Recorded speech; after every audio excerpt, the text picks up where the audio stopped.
I'm from Team Game of Drones, and we're going to be talking about structures today. We have a lot to talk about. This is a huge project, and I have like a million slides. We might not have time for questions, but we have a round table after this, so you can come and ask me questions there. Quickly get in, find the seats. We have so much to talk about. Yeah, let's get started. You've been hearing a lot about this new expansion, Citadel, and the focus of this is the new capital work and the Citadel class structures. But it's also worth remembering that, you know, these are the first of a larger line of structures that we actually want to introduce. You know, this is just part of the picture.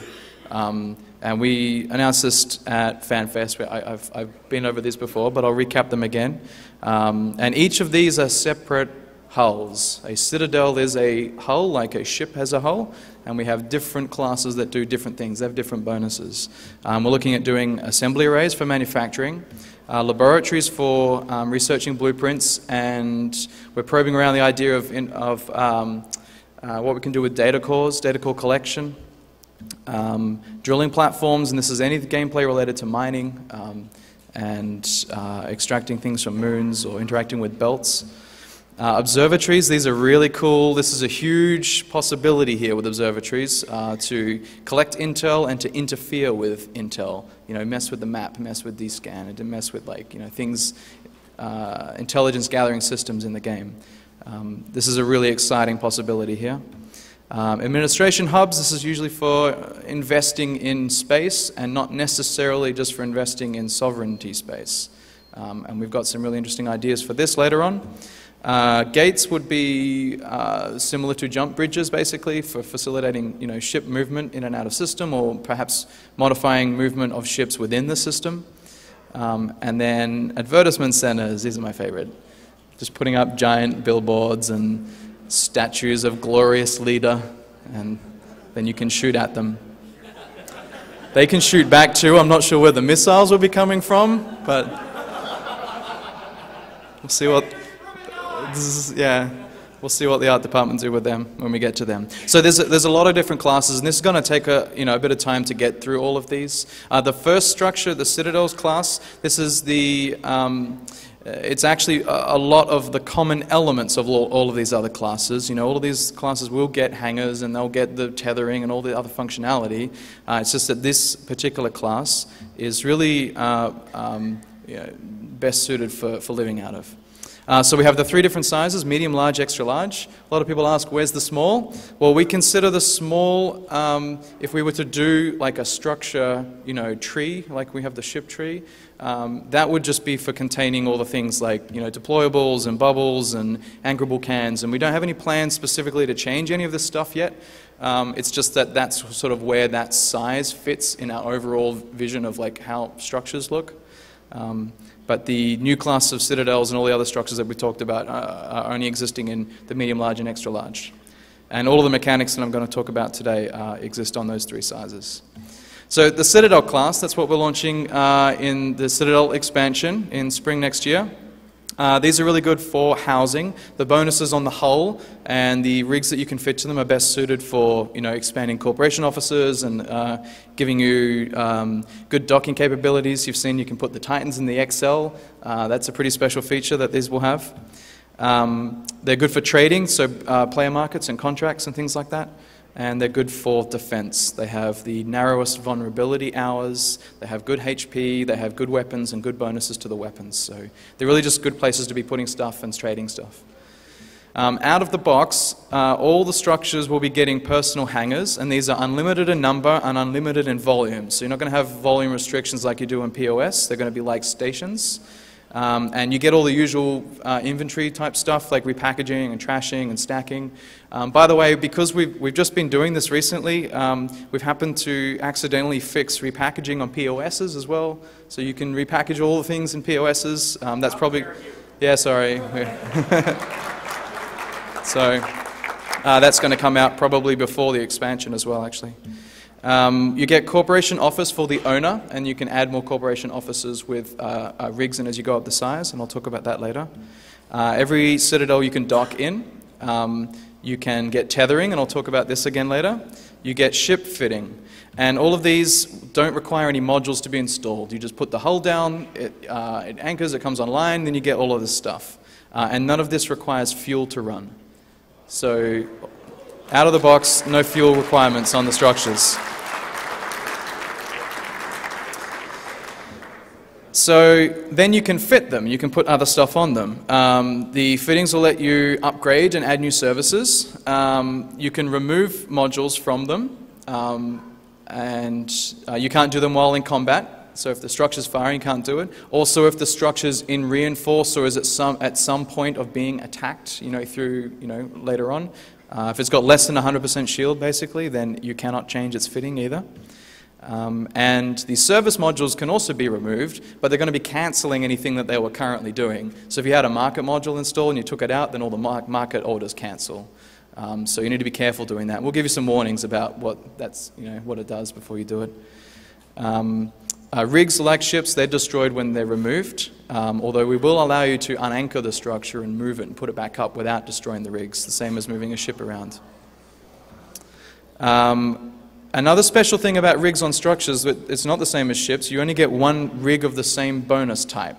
So if there's a rig that does, a bonus to sensor dampening or something, you can only fit one that affects sensor dampening. We don't want you to have to install 3, with stacking penalties to get the maximum. We want you to have the maximum just from the one install of the rig, and then you can keep the other 2 slots for doing other things. You have a more diverse fitting. So this is the fitting screen. We're going to change this a little bit. You'll notice the service slots aren't actually here, but we're going to make room to put extra slots on here. But otherwise it looks the same as a ship. You can spin the structure around in here and you get defense information. We have to take away the navigation panel though because they don't move. Or maybe we leave it for laughs. It's 0 meters all the time. But it looks the same, it works the same. You open it up with the same shortcuts. Here are the high slot modules. Take this screen, you can tweet this. So we've got the anti-ship launcher, which is for small ships. These are the wrong way around. The flak launcher is for small ships, and the anti-ship is for larger. The AoE torp is for AoE splash damage. EvE used to have this a while back, and we took it out because it does not do well on the server. But we can put this back in on structures because there's only ever one. You can't blob them, so it's going to be fine. Another one we haven't talked about is the point defense battery, and it's basically a smart bomb, but it looks really cool. And this is just going to be shooting area effect damage, and it doesn't distinguish between friend or foe, but it can be used for clearing drones off really close. The Doomsdays, which we talked about, they're multiple target. They'll bounce around like a chain lightning kind of effect. And we're giving you small and large energy newts. So this is all coming in the Citadel expansion. You get all of these modules that you can fit on the structures. Here's some artwork. This is a model of the missile launchers. These are not turrets, because if you put a turret on a 150-kilometer structure, you can't see it. So the launchers are whole buildings. You put this building, and then the missiles will come out of the building and then go and hit on the target. And actually, if you might have noticed, all of the damage applying effects are missile-based, because tracking is not it's a confusing thing when the structure is 180 kilometers, across. So trying to, keep up your transversal on something that big doesn't make any sense. So we're using missile damage for all of the, or area damage for all of the damaging effects. Here's a E-War. I think this is an energy newt and another energy newt. Just some blockouts of models, all untextured at this stage, but this is what this stuff will look like. For the mid slots, we've got, the usual candidates, ECM, remote sensor damps. The difference with this is that we're giving you scripts to change how these behave. So you'll get a multi-spec ECM, but then you put a script in to change it. We're getting you remote sensor damps, and you can swap between range and resolution, and tracking disruption, speed and range, and warp disruption is going to swap between, preventing warp and preventing micro warp. And then an AoE bumping module. Yeah. We'll give you more details on that later, but that sounds awesome. Low slots we have, yeah, upgrades for damage, upgrades for application, upgrades for fittings, this kind of thing, and drone enhancements, you know, the usual sort of candidates in here as well. And these are available in all the sizes. Or the modules are the same size for all the size hulls. You don't have like medium, large, and extra large versions of these. They're just the same. And the service modules. So we're shipping 4 in the Citadel expansion. The big one is the market service. So you'll be able to have your own playable market. And we're going to let you have the ability to upgrade how much tax you're paying. And this is going to compete against, this will be competitive against NPC tax rates. We're giving you clone services, jump clones and medical clones. We're giving you reprocessing, we're giving you compression. And we're going to add, you know, basically all the other features of EvE Online over the time, you know, once we get to them. These take a bit of time to figure out. But these are the 4 we're picking on the first release. And we'll be adding a lot more service modules for you to fill out the extra slots on the Citadel.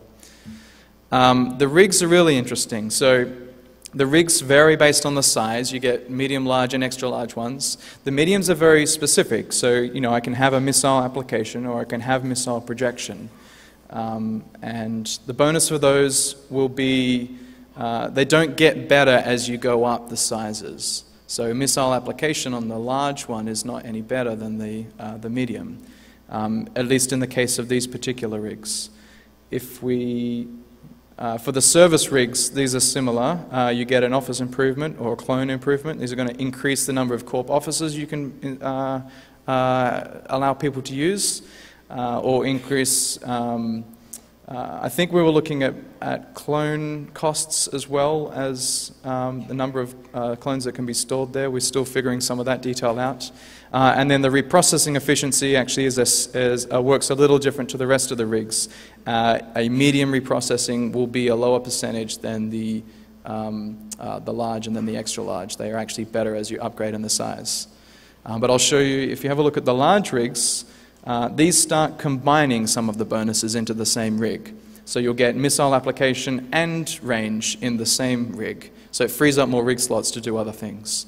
That's why you'll be paying more for the larger hull. That's why you'll be defending it more often. And that's why you should get more bonuses from the rig that you're investing in. Same thing with the service rigs. They combine the office and clone. You get access to the market at the large size. You can't install player markets on the M, sorry. The large size will have the player market, and the large size has the rig to increase or reduce the transaction taxes. And then the reprocessing efficiency has a higher yield on this rig than the medium. If we go up to the extra large, then again, you just see more rolling up of the different bonuses. So you'll get multiple bonuses in the same rig. And that's why they cost a lot of money.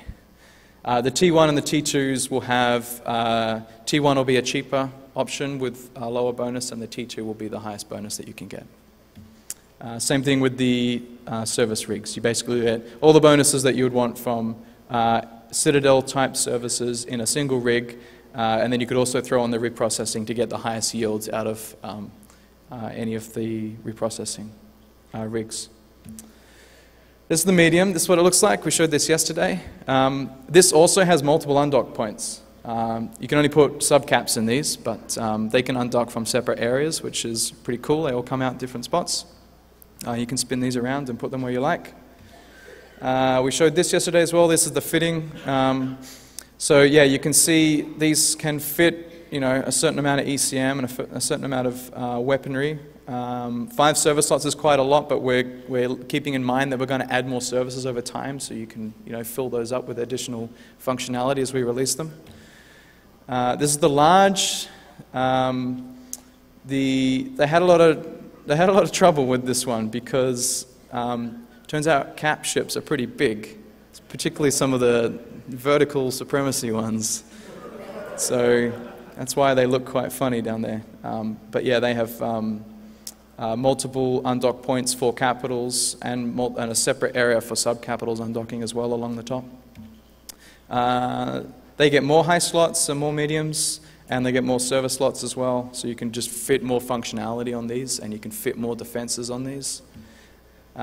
This guy is awesome. This has separate capital, subcapital, and supercap undocking areas. There's 3 separate undocking areas on this picture. You can see the little, there's little squares here and there where the subcaps come out amongst the capital undocks. This is pretty cool. Yeah, this thing, some people were confused from what I said yesterday. This is 150 kilometers wide, about 150 tall. The targeting range is 250 from the edge of its zero line, but then the zero line of that structure is so large that its reach is just enormous. Like the total circle that you would surround the structure with where it can target is huge. But from its zero line, from the perspective of somebody piloting this, the zero line to its target is always 250 kilometers. This gets a full rack of hires. You can put like all sorts of stuff in there. You get the full rack of server slots. 8 is the maximum for server slots as well. Yep. Okay, so fuel. Unfitted, as I said, unfitted structures, you put them up, they take up no fuel. They're going to have no upkeep cost to run them. As you start adding service modules, they will consume fuel per hour, and turning them on and off is going to have an initial cost to engage them, so that you're not just like, oh, I need to do some reprocessing, I'll turn it on and do the reprocessing and then turn it off. We want to make sure that it's actually something that you invest in and maintain over time. And we're making a new fuel block for these. And something we've enabled since we did all the curious industry work was we can have multiple blueprints to produce the same fuel block. So we're going to have different recipes, and they're going to use different combinations of isotopes. And we haven't figured out exactly which combination, but we've heard from people that if you have all the isotopes, you should be able to build them, for pretty cheap. But if you're poor in one or many, then maybe there's an option to use the ones that are local to you, but you pay a bit more for them. So we're going to play around with this. This should be pretty interesting that you can have different blueprint builds for the same thing. Constructing these, you build them just like normal stuff. We're going to give you blueprints, you buy them from NPCs, you can research them and copy them, and you build them in existing POSs or stations. And we have a blog going out about the materials used to construct all of these sometime this week. I'm not going to tell you now because that would be unfair, because you'll all jump on the market and buy all the things you need to buy. So we're going to keep it fair, and there'll be a blog with the exact details about the construction inputs required to build these, but that's coming out this week. It's already set up. And we definitely want your feedback on that, because we've ballparked some of the costs and we've ballparked, what's required, and we want to hear from the industry guys about what you think of that. Yeah, we went over the pricing yesterday.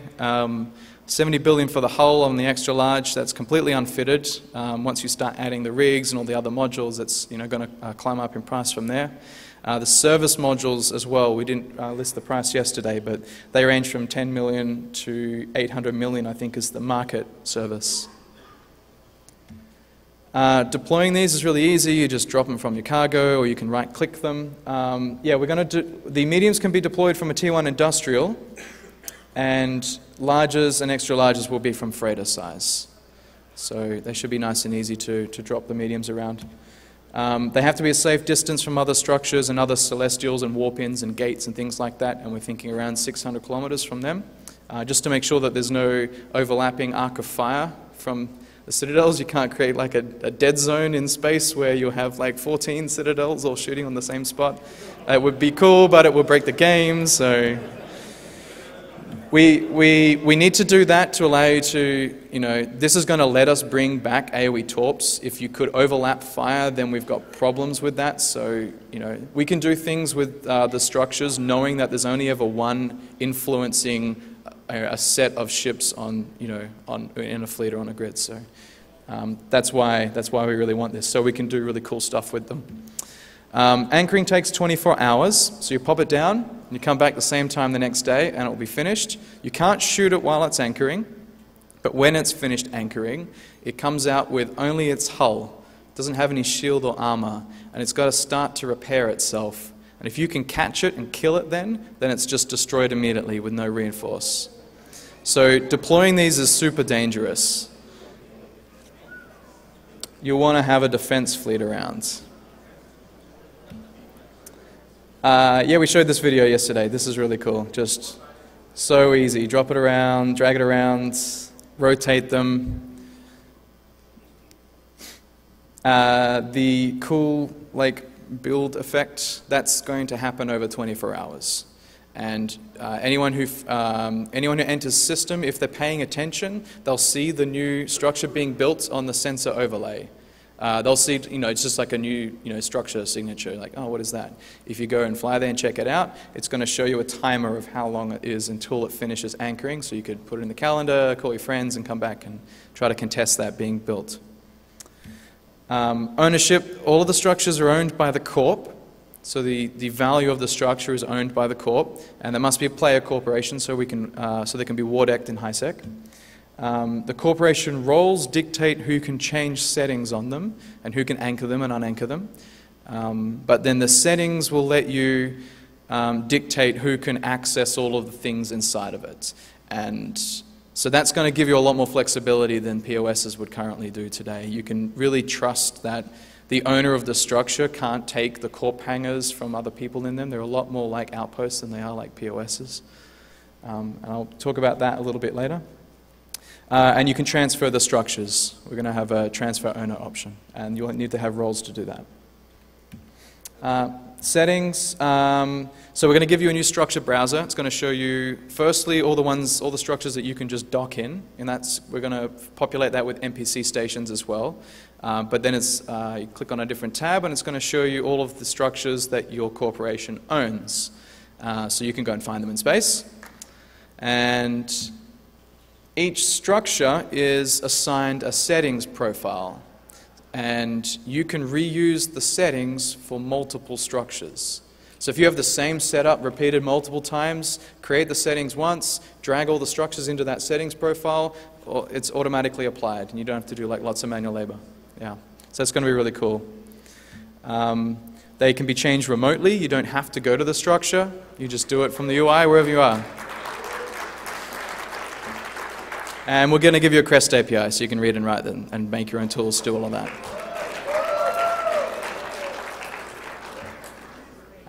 Here's some really early concepts. You can kind of see down the left-hand side, these are the different settings for the different services and stuff you might have, fitting and docking. And then on the right, you can see who we're assigning access to and what percentage tax they'll pay for it. So we're going to have all the different things that you could possibly configure in a structure on this. And this is editing the profile, which gets assigned to multiple structures. So then how do I say, which people I'd like to, dock in my structure? Well, we've made a new system for that as well, and we're calling this access groups. And this is just a list of corps, characters, and alliances. And you can say, I'd like this corporation, but not this character in the corporation. They said bad things about me on the forum or something. So you get a lot of flexibility in that. You build the groups. The groups will have admins and managers, and admins really own the group, so they can do anything. They can, including delete it and change everything about it. You can give people a manager access so they can see the group and change who's in it, except for other managers. And yeah, and then you can just share them around. They're not owned by a corp. They're a lot more like a nebulous entity than that. It's not directed in any way. It's just admins are the people who have the full control, and I can create a group and assign a different admin and then take myself off, and then I've just completely gone from that list, and they now are basically handed over the ownership of it. But you can have multiple admins as well if you trust people, but probably not. And they have a name and a description as well, just so if you're trying to figure out what this group is for, or what it contains. The membership of the group is private to the members, and you don't know if you are in a group as well. So it's a bit like standings. It's an administrative tool. It's not a please would you like to join my access group kind of thing. And they can be shared around like fittings. So I can make a group, put some people in it, and I can put it in my corp description, or I can link it into chat. And other people can use that group to assign it to permissions on structures, even if they don't have access to actually edit it. So I can make an alliance, like Blue List, then say, okay, everybody who's building structures in our space, you have to allow this group of people to dock, and we get to dictate who that is. You can't change that. But we require you to assign this to the docking rights, and we'll look after managing it. So they're really flexible. This is roughly what the UI looks like. You can see like there's an admin and a manager at the top, a list of corps, and then some people down the bottom who are naughty, and we banned them. Cool, so docking. Docking access is specified through the use of groups, and this is including people from outside your corp or your alliance, so you can even just say, I'm going to make a group and say public access, and everyone can dock. Docking will give everyone who can dock a personal hangar, and there are an unlimited number of these, and the owner of the structure cannot access the personal hangar. It is private to that person. So you can make a public structure, and they can trust that they can't like have their assets stolen from you. It's restricted by ship size, so capitals in the large and above, supers in the extra large. We're going to let freighters in all sizes as an exception, so you'll be able to put freighters in mediums as well. And while docked, you still see space. This is awesome. So there's no hangar interiors. When you dock, you spin the station. And there's no brackets or overview, but you can see what's going on in space around you. And you can see if the undock's bubbled, you can see if there's a big fleet there. And we're going to investigate, yeah. It's pretty cool. And we're going to investigate some small intel sort of gathering tools. You know, if I see somebody coming or going, I might be able to click on them and have a look, but we're going to explore, you know, the kind of interaction you can have that with that scene. But really, it's a cool, like, it's almost just like a cool screensaver. You know, you turn the UI off and you can look at the station and see people coming and going and the warp effect. And, you know, space is really pretty and we want to get you close to it. And we think this is a nice middle ground between, you know, sitting in a POS and being docked in a station. It sort of gives you like a benefit of being of both. So we think it's really cool. You're going to see this on a test server pretty soon.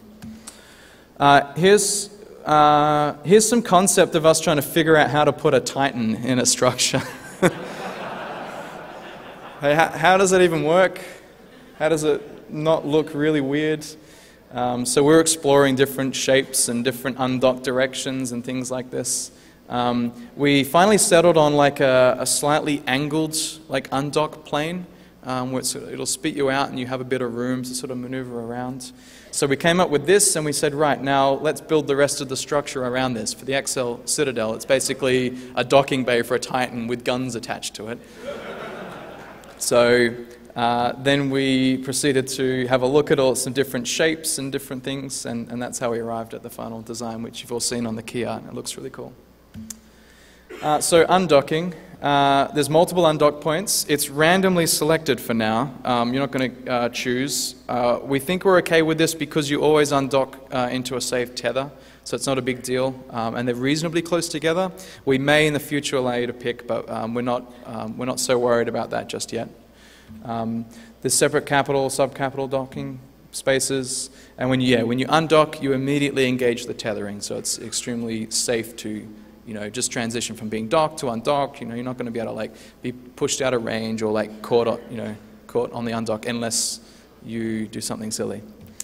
This is the large. Again, we're trying to figure out like how we fit capital ships inside these, and you can see some cool, you know, perspectives. This is just a block out, completely untextured. The XL, again, having a look at the undock areas and where they all fit. These are going to have elevators that go up the side. Although I can't imagine taking an elevator for 150 kilometers. With the shitty music and the... So tethering, this is what we previously called mooring or the invulnerability link. It's now called tethering because that confused a lot of people when we called it mooring. It's not for permanent storage. You don't tether a ship and then like log off and it stays there in space. It's not for that. It's supposed to be a safe passage as you come and go and undock and dock. If you log off, you're just going to disappear into space like you would normally do in a POS. It makes you invulnerable, so you cannot be targeted and you cannot take damage. And it will automatically activate. There's no interaction with the tethering. It's just going to happen. If you have docking rights, then it will automatically grab you if you're within range. And you can move around while tethered.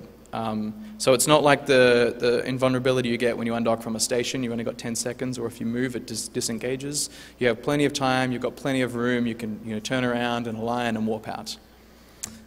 Here's the video of this, which we showed again yesterday. This is a very early prototype of all the graphics that you'll see today. We have a lot more iteration to do on this. But you'll see it's going to tell you, hey, you're pretty close. We're going to show you some UI of the range until the tethering engages. And then you see it snaps in and engages. And at this point, you're invulnerable and no one can shoot you.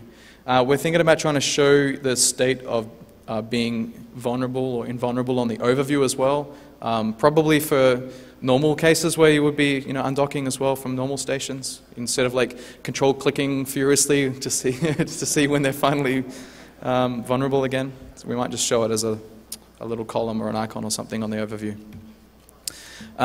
You can align and warp while tethered unless you're in a warp disruption bubble.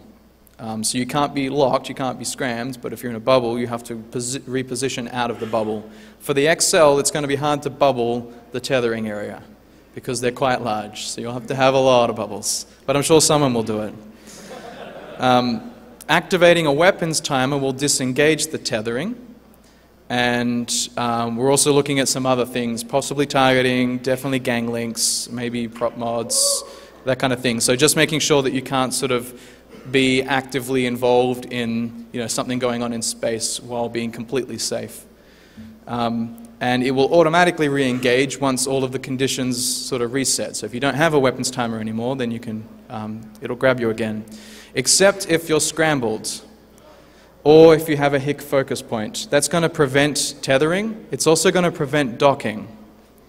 And we think this is going to get rid of all the docking shenanigans. So if you undock and you warp away, it's fine. If you decide to aggress somebody, you get a weapons timer and they scram you, you cannot dock again. You will have to get out of their range, you'll have to jam them, you'll have to kill them, and then you can dock again. But until all of that stuff, while you're scrammed, you are on grid until something happens. One of you goes. We've got some extra ideas for tethering. This is very much... Here's a thought. We really need some feedback. We really need to figure some of these questions out. So this is not we are doing this. This is just we're thinking about it. We want to prevent or limit bumping while tethering. We're going to have a look at whether we can make deceleration, like really stop ships from propelling each other far apart, that while they're tethered, they'll just sort of slow down quite quickly. We're still working on prototyping this.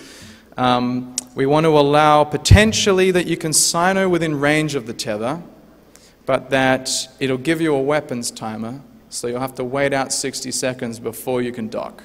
So you don't have to move within range, but you will be vulnerable for a period of time before you're safely back in the station. One caveat to that is we think we should exclude industrial ships from that so that you can put a jump freighter straight in, but not a combat ship. We want some feedback on this. It's just an idea. We're trying to figure out whether we should allow this or whether we should sino in from range, but definitely give your feedback on this in the forums if you can. And potentially we need to figure out what we're going to do with gang links, what we're going to do with raw core mining links and all this kind of stuff. Should gang links give you a weapons time, or should we just put them as a special exclusion on tethering? These are some of the questions we really need to figure out. So come and talk to me about these ideas. Controlling them, anyone with access can take control, and it looks just like you're flying a ship. You get a ship HUD, an overview, and you can lock stuff with the normal locking. You can activate modules with F1. It's just like flying a ship. You just can't move anywhere. There's no automatic firing of guns. You have to have somebody in the structure to fire the guns, and just one pilot at a time. A lot of people have been asking, can we have multiple gunners? It's an interesting idea, but the reality is to get all of this other cool stuff, we cannot have multiple gunners. We can only have one because it's working on the same restrictions that ships have, which is only one pilot per ship. So there's only one pilot per structure. But we'd really like to see, if you have a bunch of other people available for defense, let's have them in ships, and let's figure out a way that we can have interesting synergy between the modules on the structure interacting with your defense fleet. Finding them is pretty interesting. They'll be on the overlay, they'll be on the onboard scanner, they'll be structure sites. Like you won't see what it is or who owns it, but you can warp there and find out. You can also see them on the directional scanner, but that's limited by range, so you'll see what it's called and what its type is, but you can't warp to it. You can probe them out as well. Also, we give you a list of all the structures you can dock in on the structure browser, and hopefully on the overview as well. We're going to show you if you can dock in a structure, then it just appears on the overview. So it makes it really easy to navigate around. And those will show you who owns them and the type and all of that. This is like a really early mock-up of the structure browser, but it's just going to be a big list of structures in their current state, similar to some of the stuff we've been doing with the sovereignty structure UI. How are we doing on time? We've got a lot of slides. All right, I've got to speed up. So gathering intel, once you're on grid with the structure, then the bracket's going to show you whether it's vulnerable or in reinforce and the time until it changes its state. So you don't get the schedule of when this thing is vulnerable, but you get a time which you can come back and know that it is vulnerable then. You write it down in your calendar. You have to be on grid to find that out though, so it's going to require scouting, and if people are changing their vulnerability times around, then it can get a little like an intel gathering game. The HP is displayed on the bracket without you without you locking it, if it's not 100%. So if it's taken any amount of damage, then it's going to show you on the bracket. And it should also show you the number of people docked. We heard this a lot from people. We want to see if there's anyone inside. I can't dock in it, but maybe I should knock on the door. And we're going to let you scan the fittings for the ship scanner, so you can see what they've got equipped. Yep, this is some of the ideas we're looking at for showing damage states on the structures. Very early concept up. I'm not sure if we'll get all of this, but this is the kind of stuff that we want to really make sure the visuals of this are as good as we can be doing in EvE today. So the vulnerability. The structures are vulnerable for a fixed amount of hours every week, and it's not in a continuous block. It's not like sovereignty either. It's not every day. We just say an Excel is vulnerable for 21 hours, and you can decide with hour blocks exactly when that is throughout the week. You can we're going to give you a little UI where you can say, on Tuesday night for 3 hours, and then Thursday for 3 hours or whatever. You can just schedule it however you like. And during those hours, it can be shot at by anybody. Unless you're in high sec, then you'll need a war deck. The number of hours depends on the type, so it's 3 and 6 and then 21. This is just for the citadels, and we'll probably have different hours for the different classes when we get to them as well. And it will remain vulnerable while under attack. So if you jump in at the last minute before its window is about to close and start shooting it, it's going to remain vulnerable until it either heals itself or you kill it. We're also introducing this new thing called the damage mitigation. So structures are shot with guns, not in TOSIS links, and any ship can be applying damage. And one guy, yes. And the amount of damage is limited by a DPS cap. So this is kind of a middle ground between what we wanted with TOSIS links and what we really like about shooting guns, that after a certain amount of damage, it's not any more effective. And this is to really cap it down. We don't want these things to have to escalate all the time to super large fleets. We want the opportunity for small gangs to have small gang fights for smaller structures. The problem with that normally is if you just have low HP, then any big guy can come along and kill it in like 10 seconds. So this allows us to force, regardless of how much damage you have, force the attacker to remain on the field for at least 30 minutes. And that's 30 minutes per shield, armor, and hull. And each of those layers is a reinforce layer. So you shoot all the shields, then it goes into reinforce. Come back, shoot all the armor, goes into reinforce. This is the threshold, so you can see how much DPS you'll need to apply. So it's 5,000 DPS on a medium, so then the amount of hit points we give it matches 30 minutes of constant shooting at that amount of damage. And up we go. Repairing them, so you don't repair these structures. They repair themselves. They just won't do it under fire. So at the moment that the structure's health goes below 100%, it's going to start a timer, and if that timer reaches 0, all of the shield and armor and hull will come back. You just have to be able to prevent 15 minutes total of damage being applied to it. And you can do that by killing everybody who's shooting at it. And the timer will pause, not reset, if it's currently under attack. So if somebody starts shooting it and flies away and leaves it for a minute and comes back, the timer will stop at 14 minutes. And then if they shoot it for a bit and then leave for a minute and come back, then it'll be at 13. So if you can dispel them for a total amount of time, for 15 minutes, then it will fully heal itself. So you really have to commit to the field to destroy this thing. Once the shield is destroyed, it goes into reinforce, and that will last for 24 hours from the start of the attack.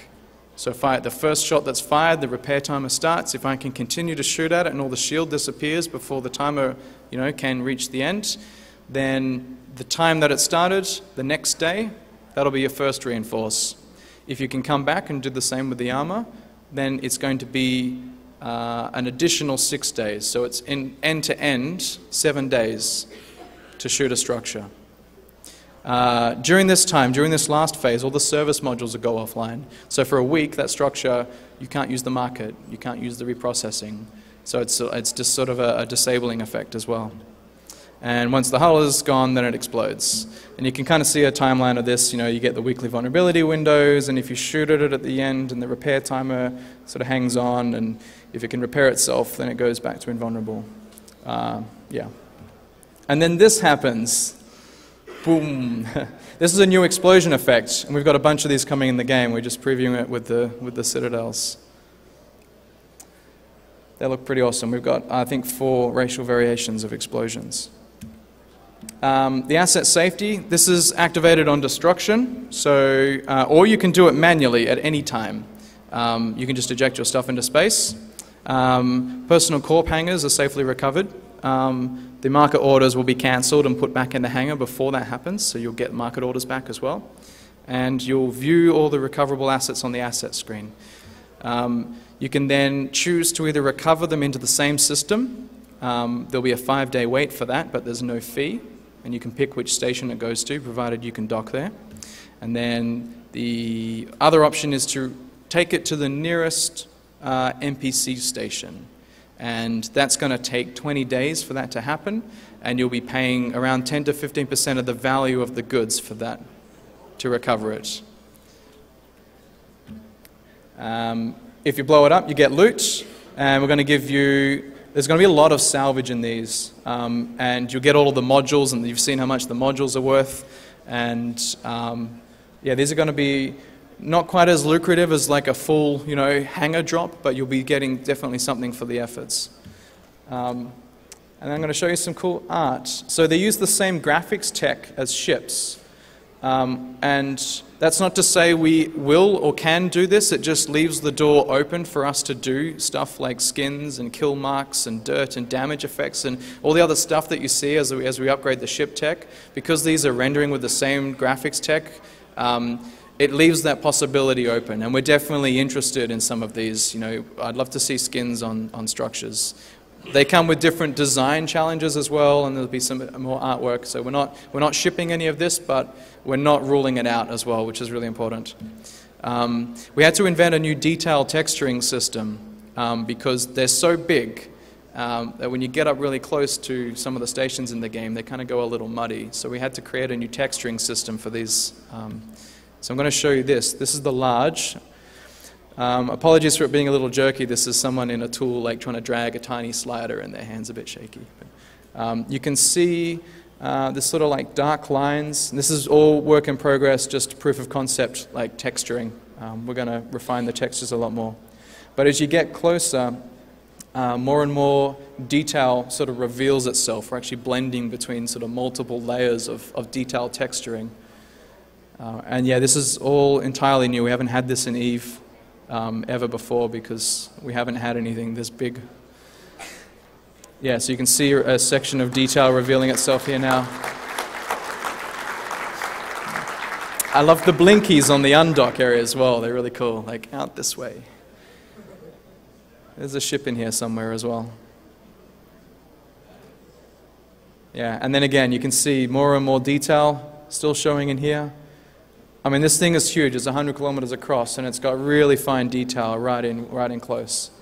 But these are not the actual textures. This was created to prove the concept out, but we're going to be doing some really cool stuff with this. Yeah. Yeah, you can see the same thing here, just different layers of texture detailing.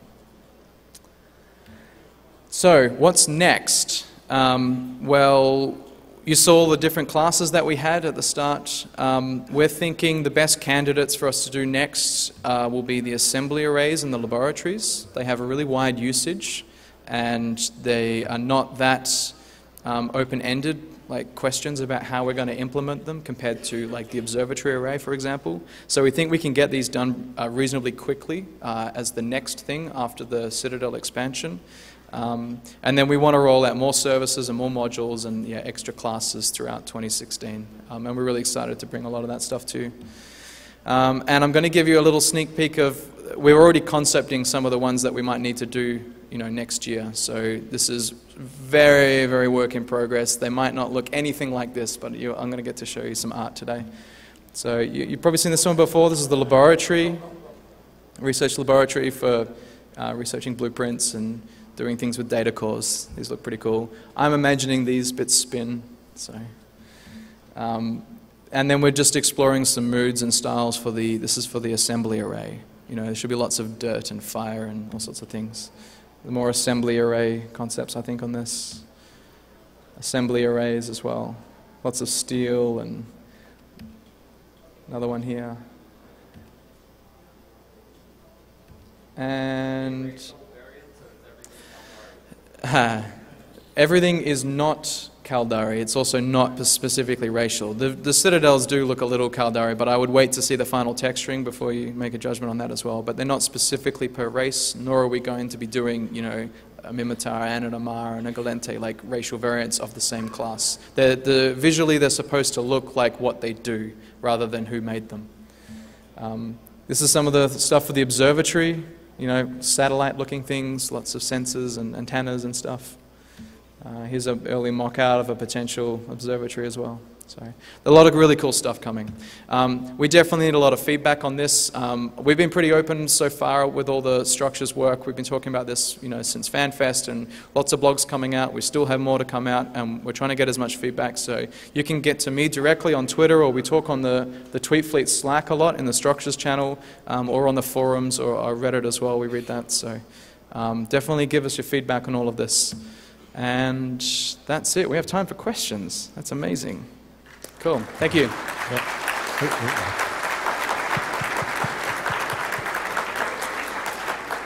Hello. We don't have much time for questions. Okay. But I'll ask a quick one from Twitch chat. And do Citadel's warp disruption module affect capitals or supercapitals? Yeah, I don't know. Good question. Thanks. I stole it No from problem. somebody else. Glad that I can be so helpful. That's a really good question. We're going to have another blog about fitting and the capabilities of the modules sometime soon. And if we don't answer it then definitely, let us know on the feedback of that, and we'll have a good think about it. Are we going to be able to contract out of Citadels? Not sure yet. If we can, but there's a lot of complexity in that might not make it in this particular expansion. But definitely, eventually, like as soon as we can do it, it would. Yeah, it's super important. So yeah, that's the end game goal. And are wormholes getting clone services? Sorry, say again. Are wormholes getting clone services? Not medical clones, but we're considering letting you have jump clones that you could swap. Thank you. I have two questions. Firstly, will C4 residents who build caps in their home have no way of storing them ever because they cannot bring a freighter with a large or an extra large in? I mean, you can build them there. Yeah, but if they undock, they can't go back. Yeah. And passes are phased out. Yeah. You'll be able to bootstrap them in with a medium. So you can tether to stuff you can't dock in. Yeah. You can tether to stuff you can't dock in, so a Titan can tether to a medium. And when we add all the construction stuff, you should be able to build them in a medium as well. And secondly, in my Wormhole Corp, we often lend out ships to newer members so they don't have to bring in too much. Yeah. But there is a certain amount of member attrition, and they'll have stuff in a pause and they'll quit the game, Yep. and I would like to be able to recover that. Yeah. Is it so that if somebody stores something in an outpost, I can never get it back if they quit the game as a director? Yeah, that's a really good question, and I don't have an answer for you today, but we've been asked that before, and we need to solve that problem somehow, that, you know. I want to just steal all my members' stuff. Yeah, so. yeah, versus that trade-off. There has to be opt-in, I think, but compared to other areas of space, they can just recover it with the asset recovery system. That option's not available in wormhole space, so we'll have to do something else for that, but I don't have an answer for you that today. Okay, but, thank you. Yeah. Hi, two Hi. questions. Is there going to be any sort of logging on this? We have a severe deficiency in logging in pauses, and so to find out if people are making changes to stuff or taking control of weaponry, not letting other people use it. We're having logging on the access groups for sure, so you'll see if people are messing with that. I don't know about logging on the settings, Well, but the that's thing a is- good idea. And otherwise, you know, everyone has the amount of trust that you have with personal hangars and corp hangars and how all that works currently. That's going to exist as it currently does in stations. So. Well, the thing is, if they unplug the module, it allows them to build things. They can cancel. Sorry, I builds. can't hear you.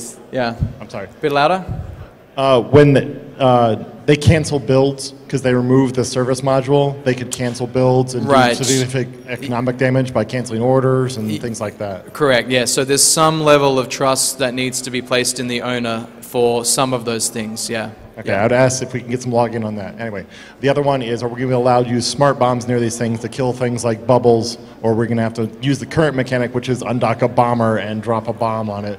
I mean, you can smart bomb on the undock if you like, Okay. but then also the point defense battery works like a smart bomb. Thank you so much. Yeah. So if an alliance leader decides that they don't want you to dock in a station anymore, is there going to be some kind of a delay or warning before you lose easy access to all your stuff? That's a good question. No, probably not a delay, but you can always recover your stuff. Right, you said it would eject out into space, right? No, you can say, I would like to recover my assets with the recovery system. So if you've got another place in that solar system, you can move it there, or you can move it back into low sec, but paying a fee. But yeah, again, like you know, similar kind of question. If there is some level of trust that you have to have with the owner in order, you know, the same as current outposts, that they will not screw you over so much. Thank you. All right, I have a question specific to SOV. Can you pretty much drop these anywhere? I know there's a 24-hour timer on it. That we're not 100% sure on. I think there's some elements of this that we want to modify with sovereignty and potentially the ADMs, and anchoring times might be a good candidate for that. So that, you know, if you own the sovereignty, then everybody else can anchor, but it takes quite a long time. So you can contest the anchoring with a good amount of notice. But again, I don't have a specific answer for you on that today. We'll have to, we'll have more details on that before we release. Okay, and then there was, you mentioned like roles and whatnot. It's going to be tied to similar how like POS roles, or is there going to be a separate section for? We might reuse some of them where we don't think it's a big deal that they overlap. Okay. But I think there's room potentially to repurpose or introduce some new roles. But we'll, yeah, Okay. yeah. Thanks. Please. Are we out of time? Last one. Okay.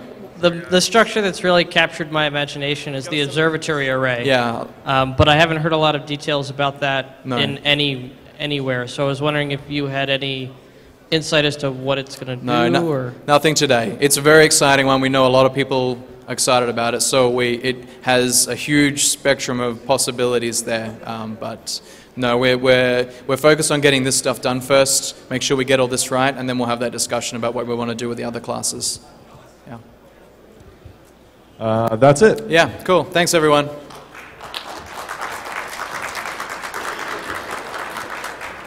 Up next in here is some